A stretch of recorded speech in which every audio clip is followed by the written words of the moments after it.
Thank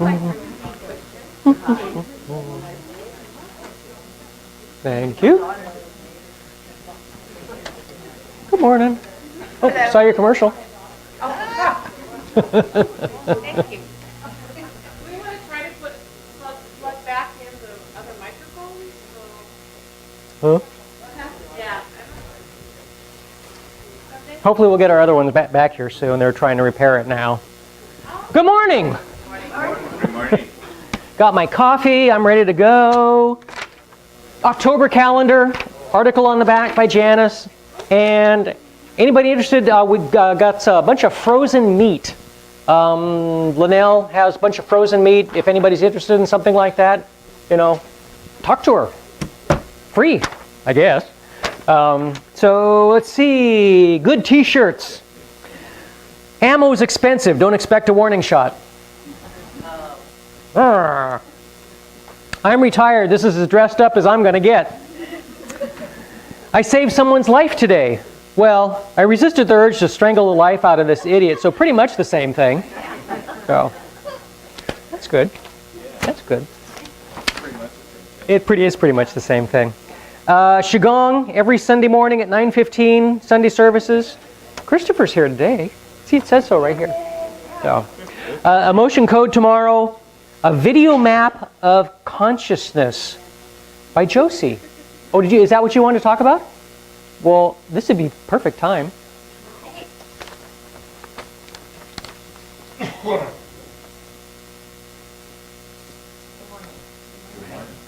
Map of Consciousness is by David Hawkins, and he's the one that has calibrated all of the frequencies that we all carry, that nations carry, and it's one emotion that we're carrying with that. And the video is about 60 minutes, and it explains all the different levels of what we're doing. So if you want to see that, then you come Tuesday evening.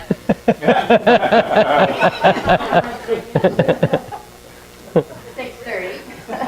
6:30 Tuesday evening. And it's just whatever donation you'd like to make to the church. There's no real charge for it.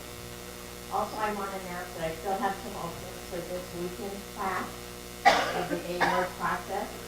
And we now have flashcards to take you through the process. And that's part of the class material. If you're a returning student, it's only $35. But see me, I need to know by Wednesday if you're coming. Thank you. Thank you, Josie. Yep, we are the only church in the universe that starts our services with the Doobie Brothers, and not likely to change anytime soon. So, interchange on Wednesday with Sandra and William. Edgar Casey ARE group on Thursday. And I guess there's also a communications workshop that they are doing. So if you're interested in something like that, there's a phone number or a website somewhere. So, and I thought this was interesting. Mark Wahlberg. I don't know if anybody familiar with his background, but let's just say he had a challenging childhood and growing up and altercations with the law, and he turned out good.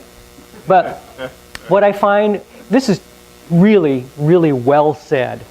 What role does faith play in your daily life? It keeps me focused, patient, calm, happy, and gives me joy.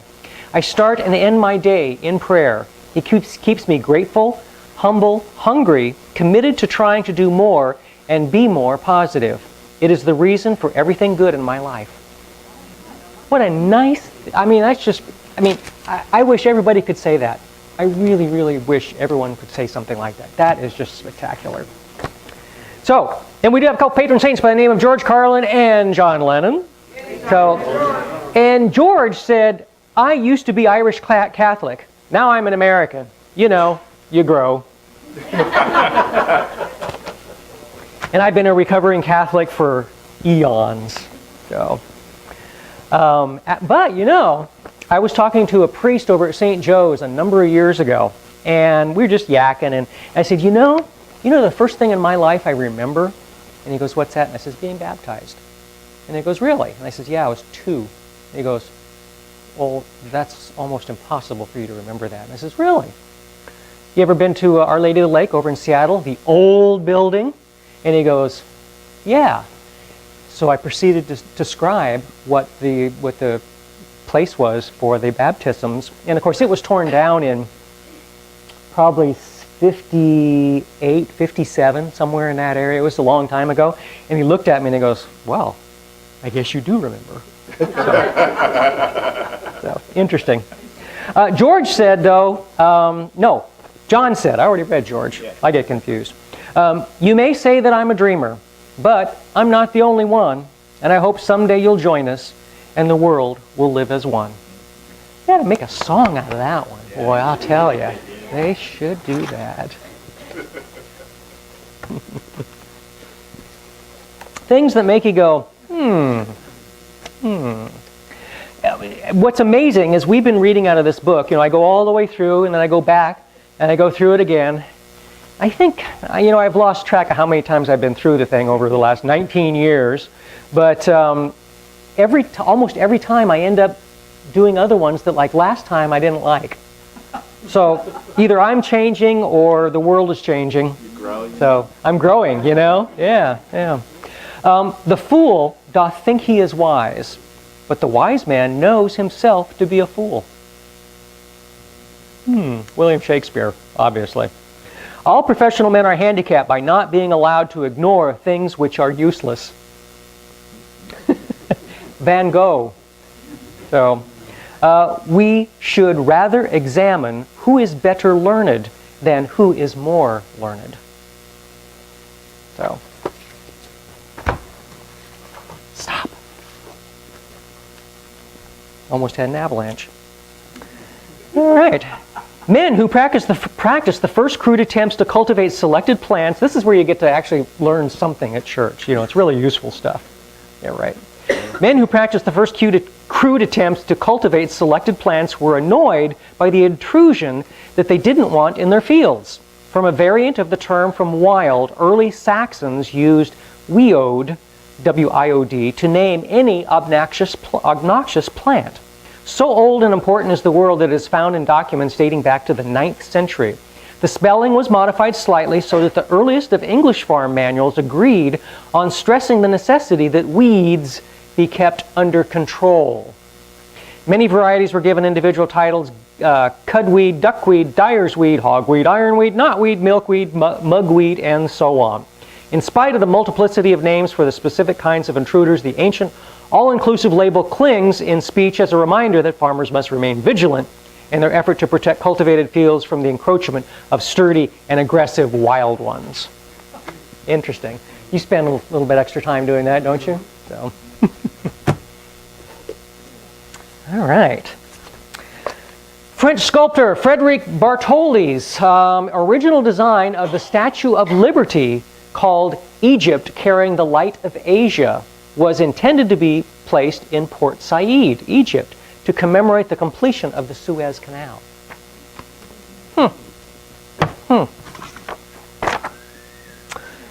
British humor ads in their newspapers. Free puppies, half cocker, half sneaky dog neighbor. Sneaky neighbor dog. Same thing. Free puppies. Mother is a Kennel Club registered German Shepherd. The father is a super dog able to leap tall fences in a single bound.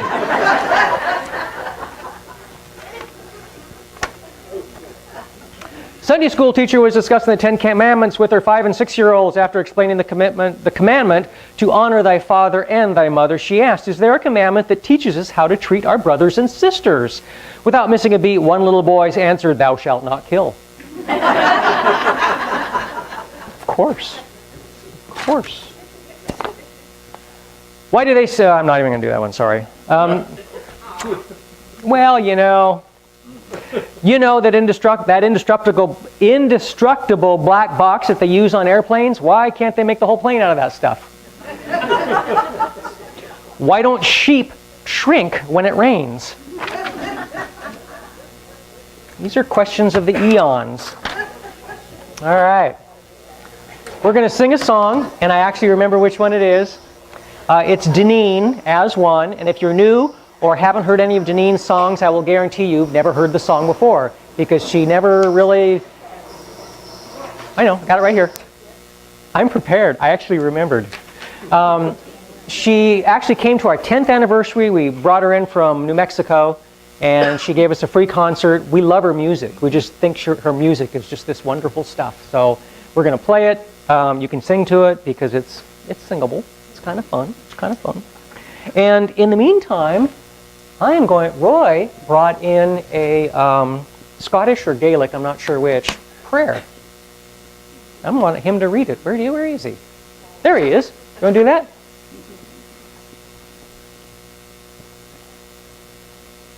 Since he said Gaelic, Majida, that's good morning in Gaelic. I was reading a book this week. Pull a little bit more of this out. Doesn't interfere with you or anybody else.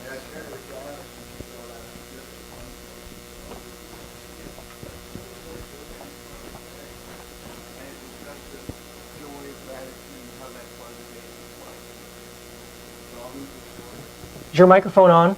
By the way, this old Scottish. Yeah, it is. As the mist gathers from the crest of the hills, may each ill haze clear from thy soul, O God. As the sun rises and warms the earth, may my soul warm with gratitude for the good things.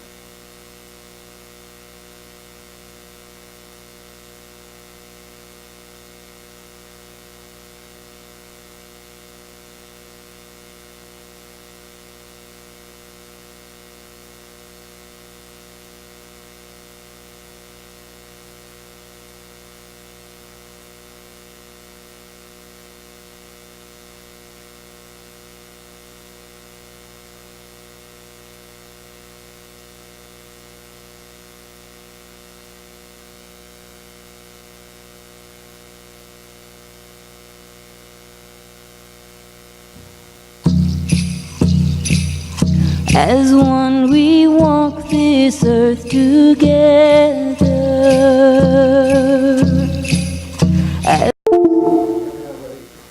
Sing right here or up an octave. So I go back and forth. You know, whatever. I forgot to pass around the communion for next month. I guess we've got a couple of openings. Oh, I see. Yeah. So a couple openings for communion next month. So you can pass that around. People would like to serve. That would be great. And also, Janice has asked me on the October calendar. There's actually, she has it on the 29th. She's going to do for type of Halloween, perfect timing, Ghosts 101. So if that's of interest to you, you might want to ask Jan, or she'll probably be talking about more what she's going to be doing. But actually, it'll be on the 28th, Friday. So.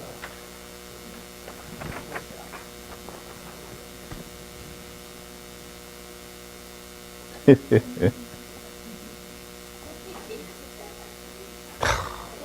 go get it. Go get it. That's it. I mean, you know, I just don't have anything to say about you. That's good.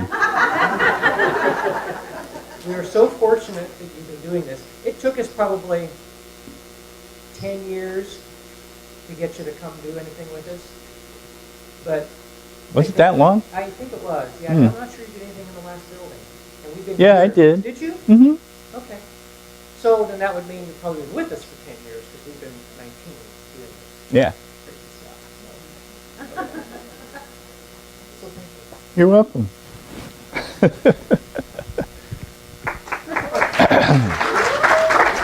Hey, Phil.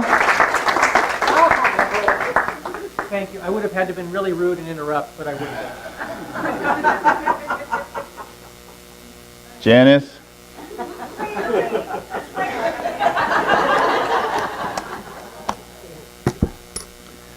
I feel for you, dear.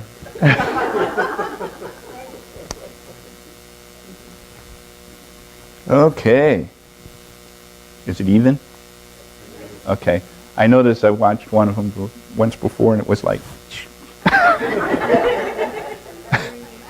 So, I'll make it even. Good morning. Namaste. Namaste. All right. Go with me back to your childhood. You there? Yep. How many of you have ever climbed a tree? Well, look at that. Wow. A little short tree?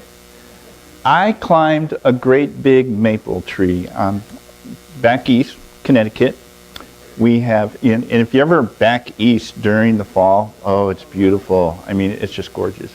But we had this giant maple tree in front of our house.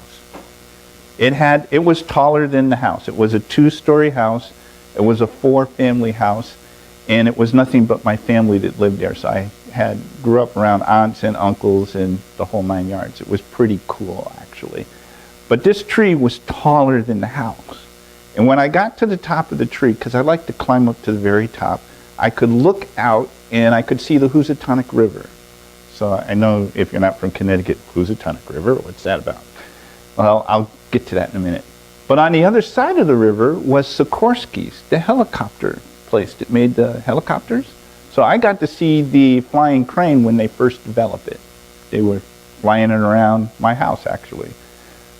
But I used to love climbing this tree because I had a cousin named Paul, and I talk to Paul every once in a while because he watches. He's in Connecticut now. But he was 2 years younger than I. And for some reason, he had to be my shadow. Now, how many of you have siblings that had to be your shadow? Yeah. It just bugged the heck out of me. So what I would do is I'd climb the tree. Paul was shorter than me. He couldn't climb as good as I could. As soon as he finally got in the tree, I'd jump down and run around the house. I really enjoyed doing that. Yeah, he still talks about it today. We had a phone conversation, I think it was last week, and he brought it up, the tree. So it's a fond memory for us. But some of the things that we do when we're children are just really, really wonderful. And the reason why I'm talking about the children is because we're so open. We're so free. We're so in the moment when we're kids. We don't worry about what tomorrow is going to be or what happened yesterday. We're in the moment, you know. We want to do whatever it is we want to do right then, right now. And we tend to lose that as we get older. And why lose it? We can only live in the moment. There is no other time to live. So what I'm going to do is tell you a story this morning, because I like to tell stories. And kids love stories, so that's why I want you to go back to being a kid, all right? This story is called The Master Craftsman. And a master craftsman was a person that worked with wood. And one day, in a galaxy far, far away, on another planet that's Earth-like, was this family. And this family raised pigs for a living. And the farmer had 3 sons. And the first 2 knew they were going to get the farm.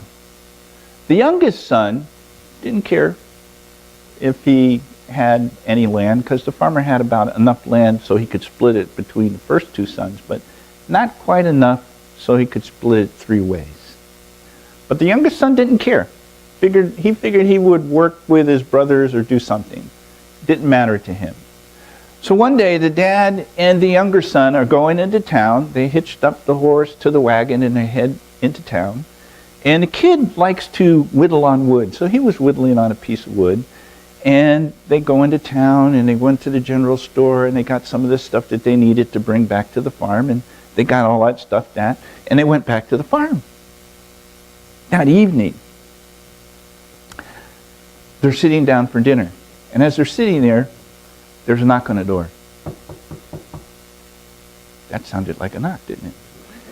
I like that. So the old man, he goes and opens the door, and there's this stranger standing at the door.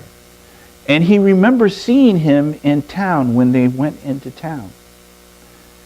And the stranger asked him if he could talk to him for a moment. And of course the farmer says, well, we're eating dinner. Have you eaten? And the stranger said no. So he invites him in. So he sits down, breaks bread with the family. They go through all of that little stuff. And then finally after dinner, the stranger, the tall, dark stranger, and the farmer go out on the porch, on the front porch. And they're out there talking for a little while. And then the stranger leaves. The farmer comes back into the house. His wife says, well, what was that all about? And the farmer explains to his wife what it was about. It seems as if the stranger was a master craftsman. He was a worker of wood. And he noticed the young boy sitting on the wagon when they went into town, whittling on a piece of wood. And he asked the farmer if his son, the youngest, would be interested in becoming an apprentice to a worker of wood. So the farmer explains this to his wife, and they talk about it for a little while. And the very next day at dinner, they sit down, the whole family, and now the father explains this to the youngest son. And the youngest says, well, I don't know, Dad. I don't know if I want to do that or not. I'll have to leave. And then the father says, well, this is what the master craftsman told me. He said, you can go for a year, and if it's something you want to do, great. And if it's something you don't want to do, just come back home. Actually, you can come back home anytime you want. So the young boy thinks about it for a little while, and finally he decides he's going to go. So he packs up his few little belongings and heads out on foot, because it's about a 2-day little journey to get to where he has to go. But his dad gave him enough money so that he could stop at one of the towns in an inn and spend the night and continue his journey. So he gets to where the master craftsman's cabin is, in his workshop and that kind of thing. And there's a couple of other apprentices there that are going through the same thing that he's getting ready to do. And as time goes by, the young man finds that he really enjoys working with wood. He's getting a real pleasure out of it. It's a natural thing for him. He just really gravitates to it. And the old man, the master craftsman, is a very gentle old soul. And he allows the young boy to go back and visit his family on 2 or 3 different occasions. 2 years go by. And it's a winter. Probably one of the worst winters that they've ever had. And there's, outside of the cabin, there's an old scrap wood pile. And in this old scrap wood pile is the wood that the old master craftsman brings in to the fireplace to keep the place warm. And it's really cold outside. I mean, there's a wind blowing, and I don't know what the wind chill factor was, but it was one of those kinds of things, if you step outside, even with a coat on, you're going to go, ooh, it's cold. Because it really was. And so the master craftsman, he looks to the young boy and says, would you go out to the wood pile and bring in some wood for the fire so it'll keep burning throughout the night? Well, the young boy didn't want to go out in the cold, and he noticed, and he's always noticed this before, but there was this one log that sat next to the fireplace that the old man never would put in the fire. So he says to himself, I'm just going to put that in the fire. So he gets up and walks up, picks up the log, throws it into the fire, and the old man jumps up out of his chair and he goes, no! And he runs over and he gets the log and he pulls it out of the fire and he grabs a cloth with oil on it and he starts rubbing this little log, and he puts it back on the fireplace, and in a very strange, really strained voice he says, go out to the wood pile and get some wood for the fire. Well, the young boy's never seen the old man act like this before, ever. This is new.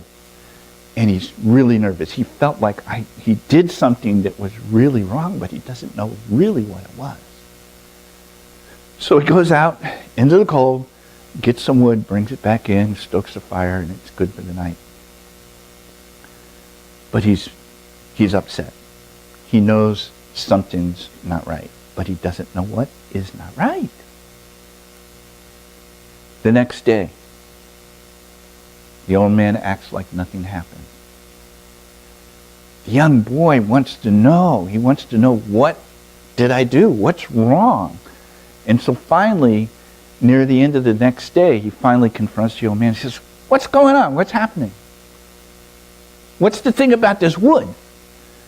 And the old man looks at him and he says, the day you decide to become a master craftsman, that's the day I'll talk to you about this piece of wood. Left it at that. Wouldn't talk about it anymore. Time goes on. Years go on. And the young man becomes one of his leading people in the shop. He's actually mentoring all of the other apprentices. And he's much older now. He very rarely goes back and visits his family. His parents have since passed away, and his brothers are busy doing their lives and carrying on with their own little families. And he's very content working and helping people to hone their skills in working with the wood. But the old man, the old master craftsman, becomes sick, becomes ill. And he's in his bed. And the young man is thinking, oh my gosh, I'm going to lose him.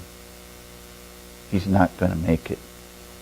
And he's sitting down, it's winter, by the way, he's sitting down there in the same room where years and years ago there was, I love those kinds of phones, where years, because there was a little bird that went do-do-do-do-do.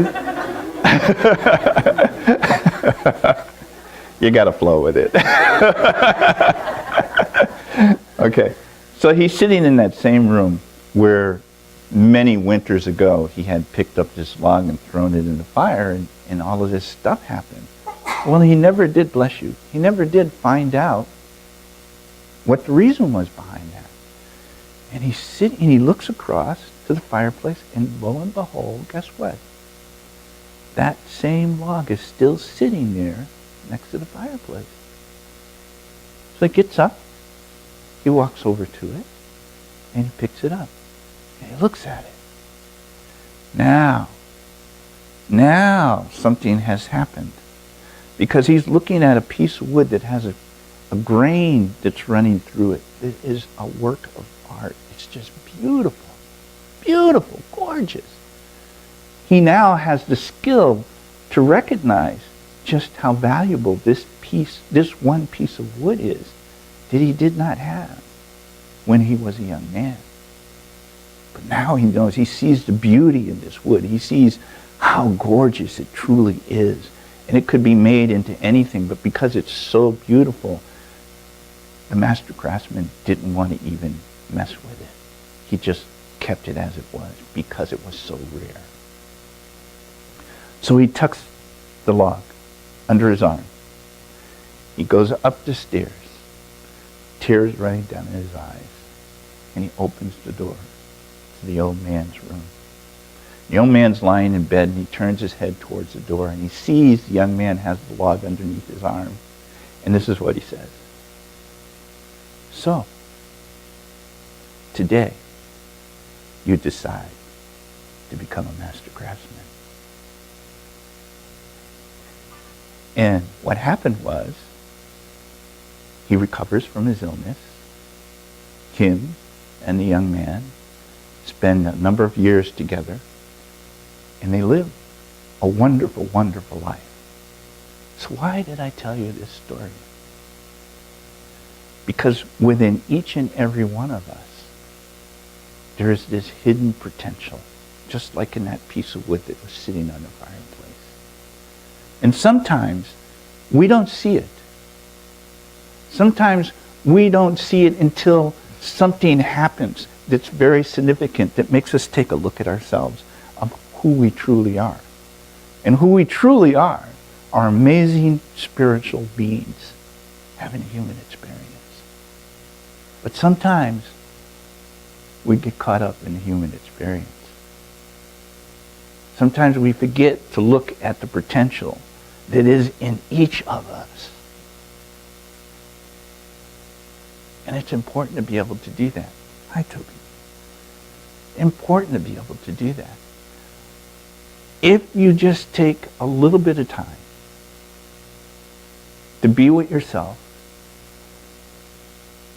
and realize the greatness that's within you, because it's there.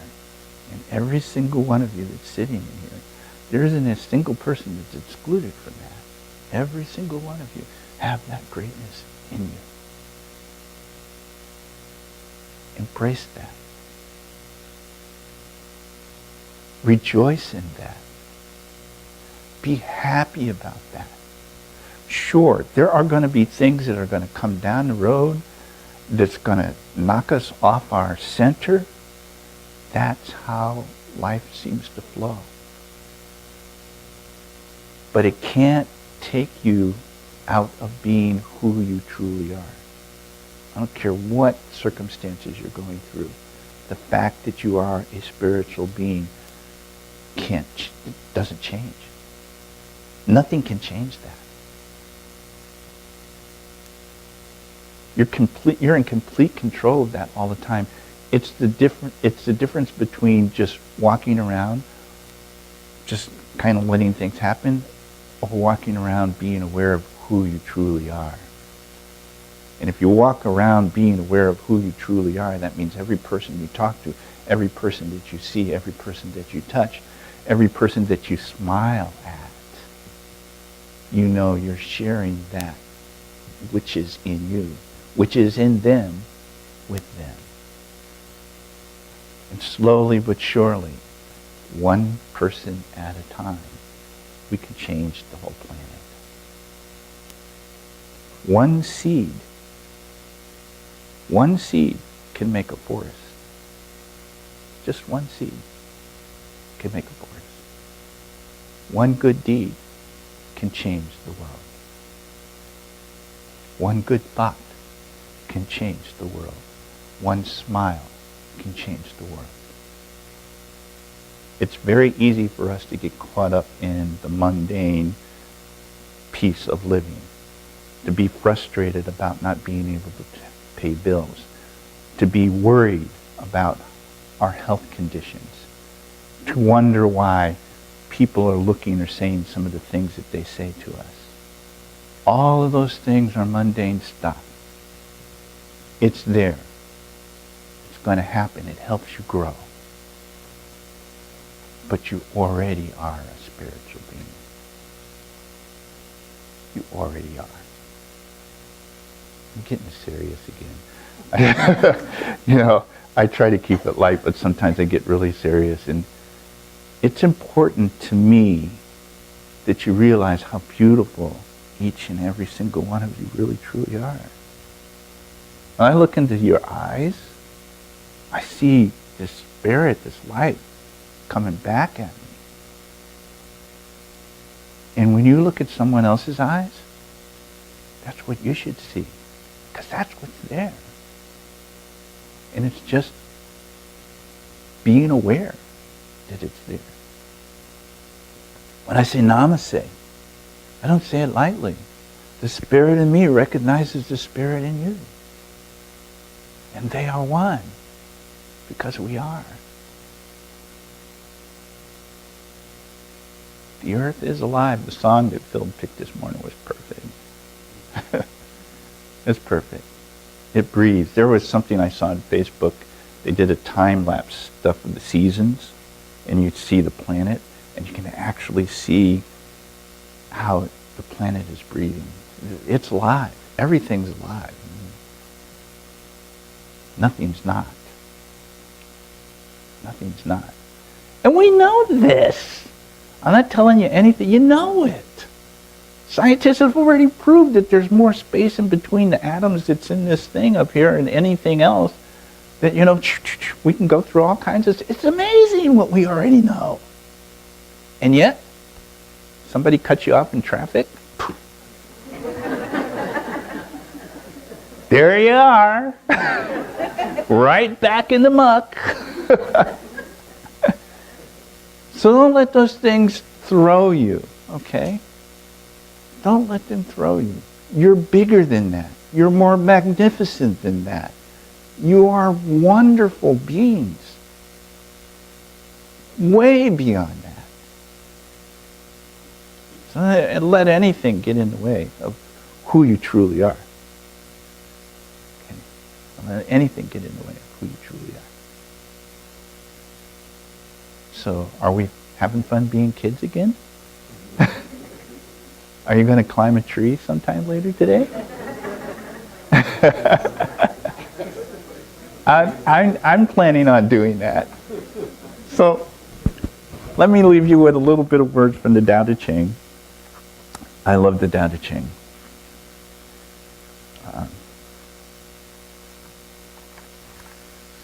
Because I'll keep going and going and going, but this one's really good. This is verse 47. I believe there's 82 verses in total. 82 or 81. There's acknowledgments. 81 verses. Okay, so verse 47. Without going out of doors, know the world. Okay? Without going out of doors, know the world. Sit with that for a second. And it means without going outside, from being inside here, you can know the world. Without looking out the window, you may see the ways of heaven. Let me read that one again. Without looking out the window, you may see the ways of heaven. The farther one goes, the less one knows. I like that one.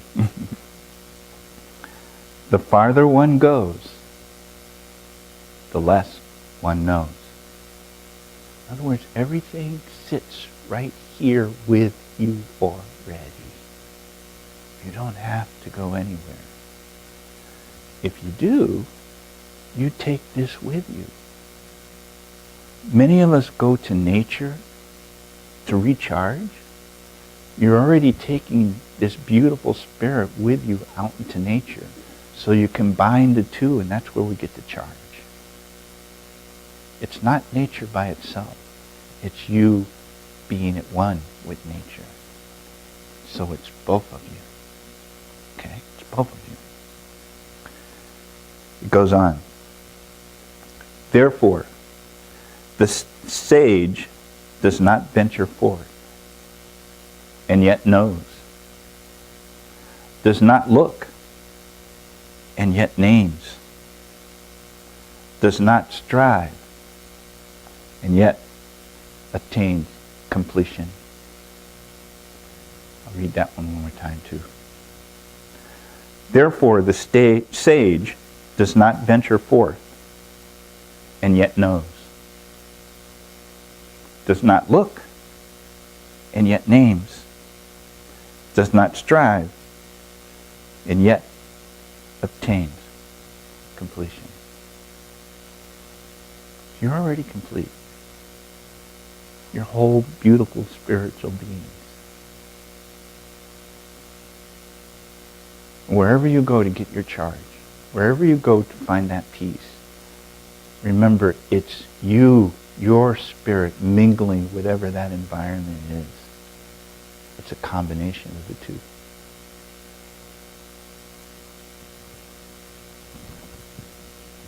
Namaste.